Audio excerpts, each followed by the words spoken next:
I used to think weddings were about belonging. About being folded into something larger and permanent. By the time my wife's stepdaughter got married, I had learned they were also about hierarchy, who stands where, who speaks, who is tolerated. I stood near the back of the reception hall, hands folded, watching people who had known each other longer than they had known me. I had been married to my wife for 6 years. Long enough to be present, not long enough to be essential. The gift sat in my hands when it was time. It wasn't large. It wasn't flashy. I had spent weeks on it quietly, without involving anyone else. Not because it was a secret, but because explaining it always seemed to drain it of meaning. It was practical, specific, and tied to something the couple would need later that evening. I knew that. That was enough. When my wife opened it, the pause was short but sharp. "This," she said, her voice carrying farther than she realized. Someone laughed, not cruelly, not loudly, just enough. Her stepdaughter glanced at it, then at me, confusion turning quickly into embarrassment. My wife didn't lower her voice. She never did when she felt justified. "This is worthless," she said. And then she dropped it, not gently. It hit the floor and slid a little, stopping near the edge of the tablecloth like something that had missed its mark. I felt heat rise, the old instinct to explain, to justify, to remind everyone of context they didn't care to hear. I opened my mouth and then closed it. I had learned, over time, that arguing only confirmed the version of me they already believed in, defensive, smaller, trying to earn space. So I nodded once. Not to them. To myself. I didn't wait for permission.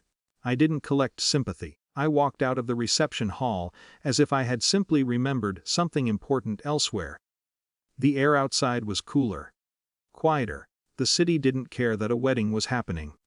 Traffic moved. People passed. Life continued at its usual, indifferent pace. I picked up the gift from where it had landed. It wasn't damaged.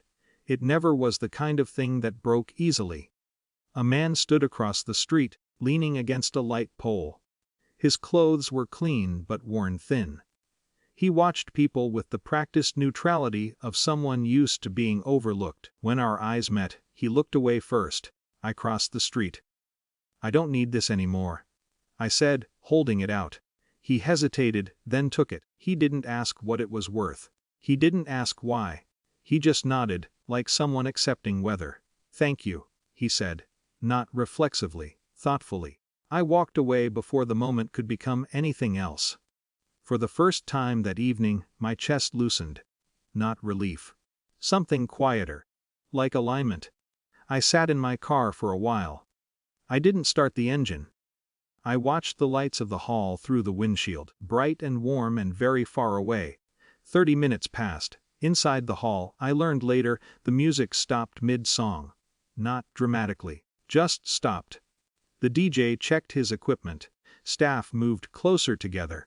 Someone whispered to someone else. The thing my gift was meant to support, the thing no one had asked about because it wasn't glamorous, failed. At first, people assumed it was a minor delay. Then voices sharpened. The coordinator stepped in, clipboard tucked tighter against her chest. She asked questions. Specific ones. Who brought the backup? Where was the authorization? Had the necessary item been signed over? My wife answered quickly at first. Then more slowly. Then not at all. Someone pointed out that the responsibility technically belonged to the family hosting the reception. Someone else mentioned liability. The word carried weight. It always does. Phones came out. Calls were made. The coordinator's tone shifted, not angry, not accusing, professional. Firm. The kind of authority that doesn't raise its voice because it doesn't need to. Without the missing piece, the evening couldn't proceed as planned. Not legally. Not safely. Panic didn't arrive loudly, it seeped in.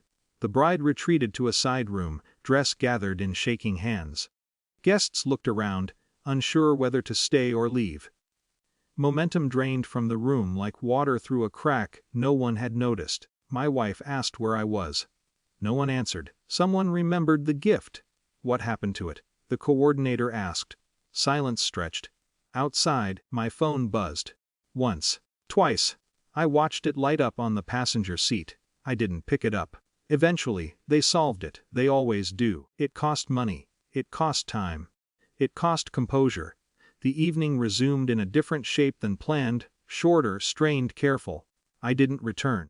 When I came home later that night, the house was quiet. My wife was sitting at the kitchen table, shoes off, shoulders tight. She didn't look up immediately. "You embarrassed me," she said finally. I set my keys down. "You embarrassed yourself." She looked at me then, startled, not by the words, but by the calm behind them.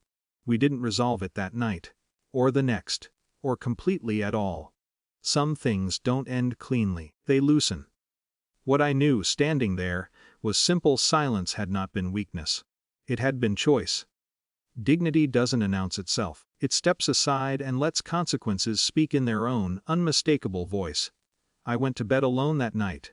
Not defeated, not triumphant, just intact.